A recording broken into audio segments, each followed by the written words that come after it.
Hey everyone, I'm Britt Dones, founder of Heal Yeah, and today we're going to go deep.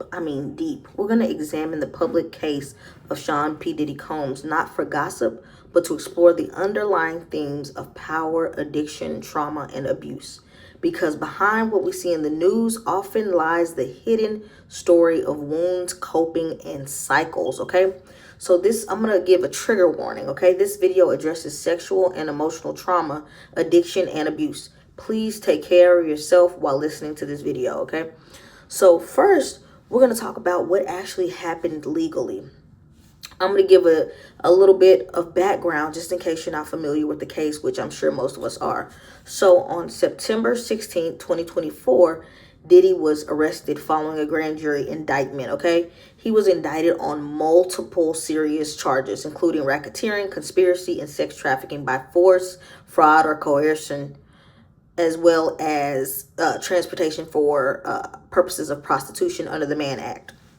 The Mann Act is an order of laws. Well, it's an older federal law that makes it a crime to transport someone across state lines for prostitution or illegal sex acts, right? So his trial began in May of 2025 in New York. And on July of 2025, after deliberation, the jury delivered a partial verdict. He was acquitted on racketeering, conspiracy, and both counts of sex trafficking related to Cassie Ventura and another individual who they went by Jane, I believe.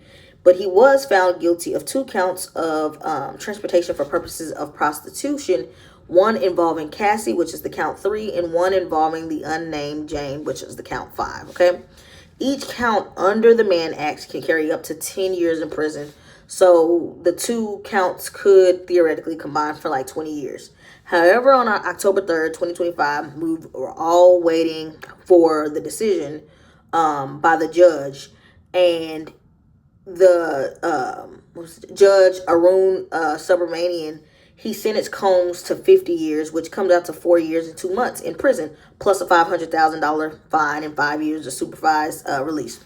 So his defense pushed for him to serve his time in a facility offering strong drug rehab programming and requested placement at Fort Dix in New Jersey, which I believe is a military base near New Jersey, or in New Jersey, right? So during searches and raids of his properties, authorities reportedly confiscated like devices, computers, tapes, and footage, including what we have been referred to as the Ibiza tapes, which is tied to a sexual encounter that he had in like Spain.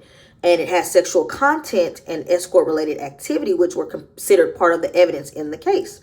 So over the years, Diddy has faced multiple civil lawsuits and accusations from many individuals, Cassie being the most high profile, but the allegations have included rape, abuse, drugging, forced sexual events, manipulation, and drug facilitation, like I said.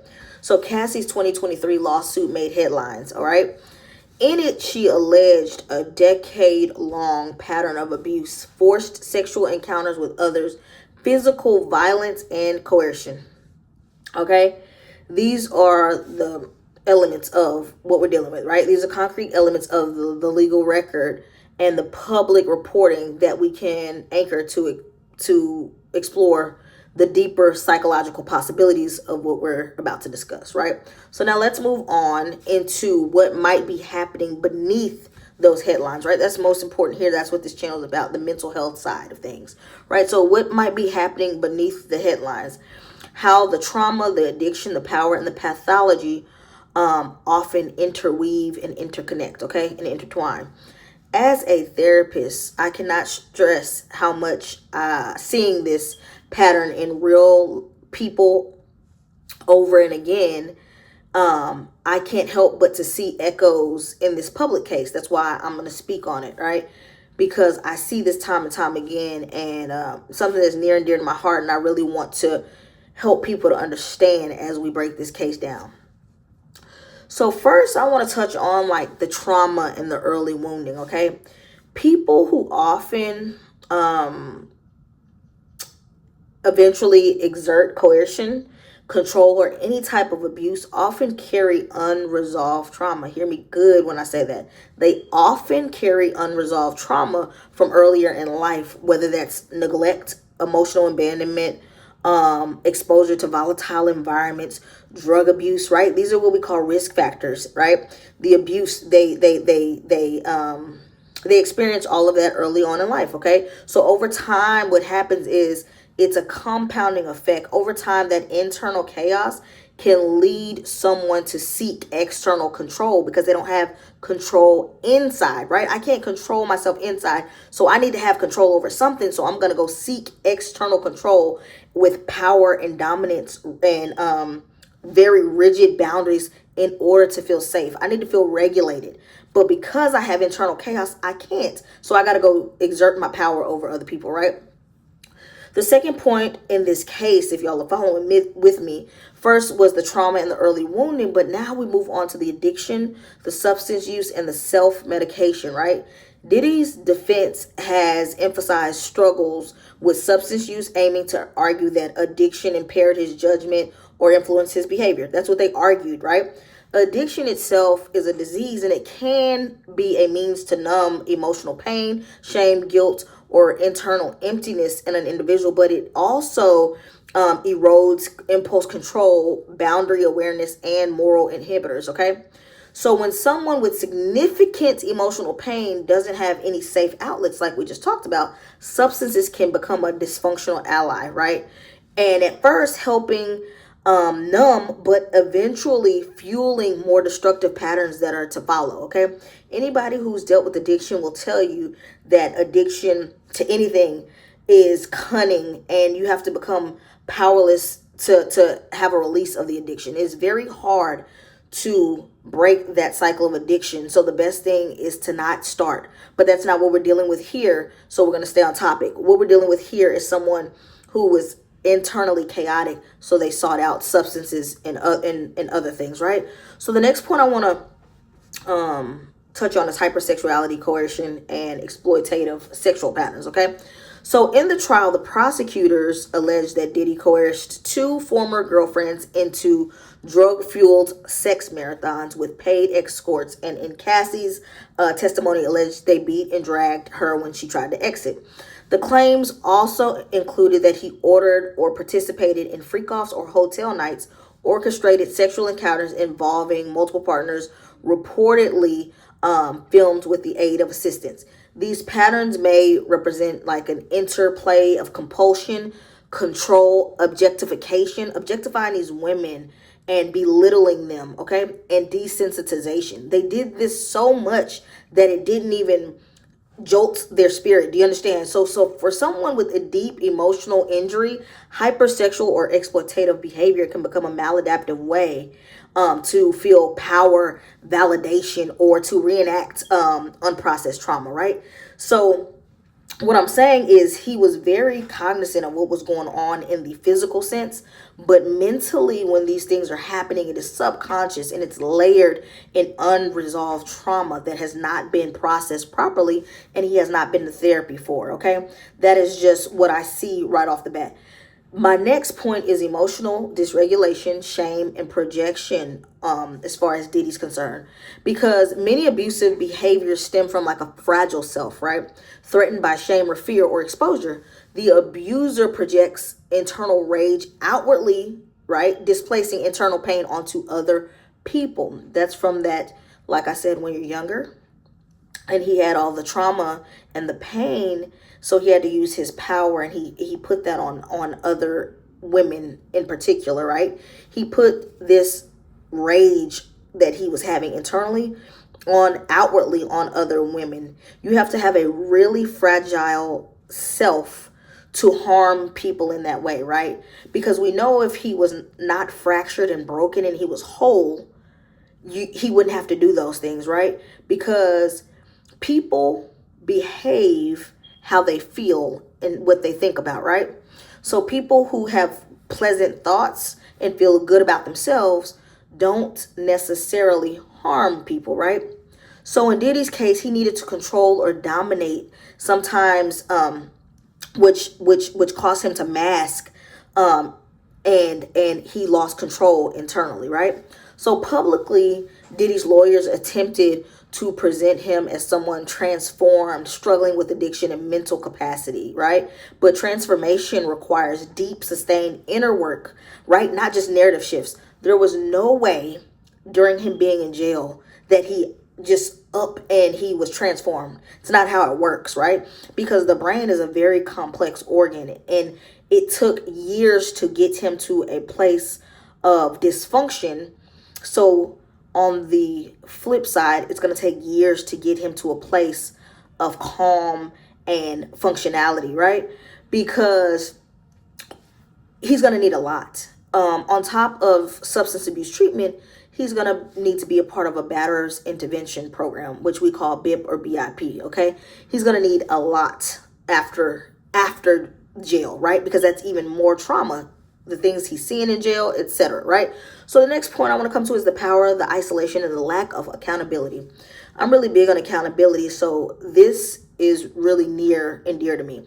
We're going to talk about the power, isolation, and the lack of accountability. In high-profile fame, accountability is harder and unheard of almost, right? When someone is surrounded by yes men their whole life, echo chambers, and wealth, it becomes so easy to evade consequences and to manipulate people. Over time, you have inflated power with an inflated sense of self with little meaningful pushback can desensitize someone to relational harm, right? You're going to harm people because everybody's, you have all this money, this power, people are afraid. They're just going along with you doing, right? Which in turn, turns people into objects or instruments rather than being human. In Diddy's case, the scale of his empire, his status in entertainment and wealth, and the secrecy around his sexual activities allowed complex dynamics to operate away from the public eye for years. That means it was in secrecy, right? So one of my last points is responsibility versus the explanation. As a therapist, I want us to be careful. Psychological or trauma frameworks explain potential motives or functions, but they do not excuse harmful, coercive, or criminal behavior. Do you understand what I just said? Psychological or trauma frameworks explain potential motives or functions, but they don't excuse harmful or criminal behavior at all. Survivors deserve justice, validation, and restoration. Understanding does not eliminate the accountability. I can understand why Diddy did what he did, but it does not eliminate the accountability of what he did. You understand? I can understand that he was raised in these certain circumstances and he dealt with this and that, but it does not erase his accountability. In public discourse, it is easy to fall into extremes, either demonizing someone entirely or excusing them entirely, right? The therapeutic lens, or my lens, is more nuanced. It resists black and white thinking. I'm not doing the black and white thinking because it's not this all the way and it's not that all the way, right? So what we can learn in this situation. So from here, what becomes possible, not just in theory, but in practice, is the lessons that we can learn for the victims who are harmed and for all of us, really, right? So what I can tell you is that what can come of this is Diddy and the victims, especially the victims, going to, the trauma-informed therapies that can help the brain and the body reprocess what has been repressed, right? Because the body keeps score. So to process those things, definitely therapy, right? You want to integrate treatment that addresses both the trauma and addiction, and it is essential because they're deeply intertwined. Long-term therapy, accountability partners, safe community support to prevent relapse, all of that types of things, right? And true accountability and restitution. Healing abusers must face the harm that they've done. That's Diddy. You have to face what you've done. That includes confession, restitution, the batterers intervention program, right? And somewhere where it's safe, right? In legal cases like Diddy's, there's a public dimension of accountability, convictions, the sentencing, the restitution, and a public testimony.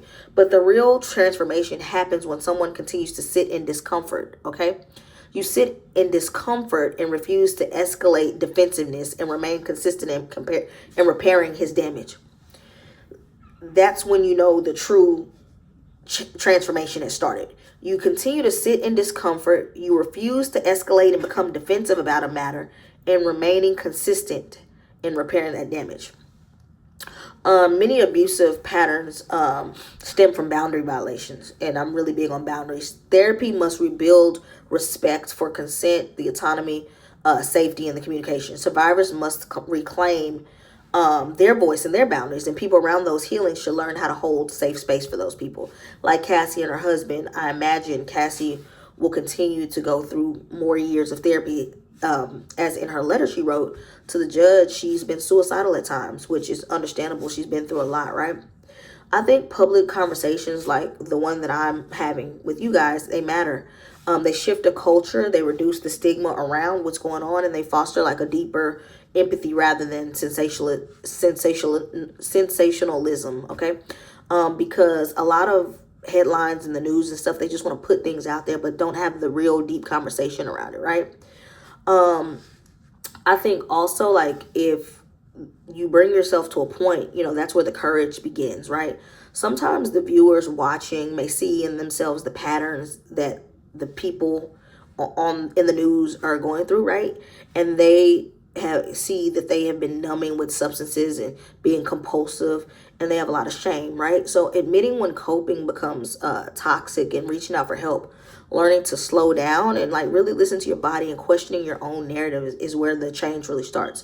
And I'm a big advocate for the proponent of change, right? Anybody can change. I believe that people can change if they really want to. It's not a shame to seek help. It's strength to confront what's been hidden, right?